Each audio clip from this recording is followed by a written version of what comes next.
कबनूर येथील सरपंच व ग्रामसेवक यांच्या संगनमताने लाखोंचा भ्रष्टाचार, मृत व्यक्तींच्या नावे बनावट दस्तऐवज तयार करून सरपंच व ग्रामसेवकाने लाखो रुपयांचा भ्रष्टाचार केल्याची तक्रार कबनूर येथील ग्रामस्थ घाटे यांनी गटविकास अधिकारी पंचायत समिती मुखेड यांच्याकडे केली आहे। त्यामुळे एकच खळबळ उडाली आहे। मुखेड तालुक्यातील कबनूर येथील रहिवासी असलेले मल्हारी परमेश्वर घाटे वय 50 वर्ष असून 2021 ते 2026 या कार्यकाळात कबनूर या गावाच्या विकासाकरिता म्हणून शासनातर्फे स्त्रोत पुनर्भरण योजना, पाणी पुरवठा योजना, मलनिस्सारण, ESR इत्यादी योजना राबवण्यात आल्या। याचा अंदाजे खर्च 1,57,31,545 इतका असून यापैकी केवळ 40% रुपयांचा निधी गावाच्या विकासाकरिता लावण्यात आला। मल्हारी परमेश्वर घाटे। मला सांगा, आपल्या गावची लोकसंख्या किती आहे? साहेब, आमच्या गावची लोकसंख्या अंदाजे 1200 ते 1300 असेल अंदाजे। आपल्या गावामध्ये कोणकोणत्या योजनेचा वापर करण्यात आला, राबवण्यात आला? नळ योजना, पाणी पुरवठा नळ योजना, रस्त्याचे कामं, संडास रूमचे कामं, बाथरूम, घरकुलचे कामं, अशी योजना राबवण्यात आलेली आहे। काय वाटते तुम्हाला, कुठल्या योजनेमध्ये भ्रष्टाचार झाला आहे?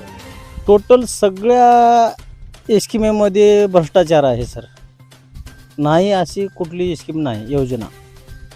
किती रुपयांचं झालं? सगळ्या योजनेमध्ये अंदाजे 1 कोटीचा भ्रष्टाचार झाला असेल। एवढंच नसून साहेब, आमच्या गावामध्ये मेलेल्या माणसाच्या नावावर बनावट कागद तयार करून त्यांच्या नावावर घरकुल उचलून ते कामं चालू करून असे भ्रष्टाचार केले। कोणी केलं भ्रष्टाचार? काय वाटतं? सरपंच, ग्रामसेवक। कुठल्या काळामध्ये? 2021 ते 2026 मध्ये जे काही ग्रामसेवक आले असतील, त्या ग्रामसेवकांनी आणि सरपंचांनी दोघांनी मिळून दोघांच्या संगमताने 1 कोटी रुपयाचा जवळपास भ्रष्टाचार असेल कबनूर गावात, एवढ्या छोट्याशा।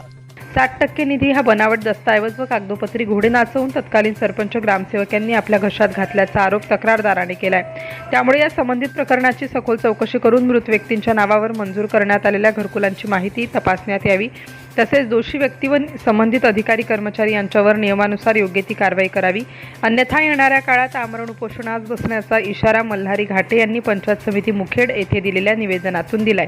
त्यामुळे मढ्याच्या टाळूवरचे लोणी खाण्याचा प्रकार खरोखरच घडलाय का, हे चौकशी अंतिम निष्पन्न होणार असून या संबंधित प्रकरणाकडे सर्व गावाचे लक्ष वेधले असून आता किती मासे गळाला लागतील हा येणारा काळच ठरवणार आहे।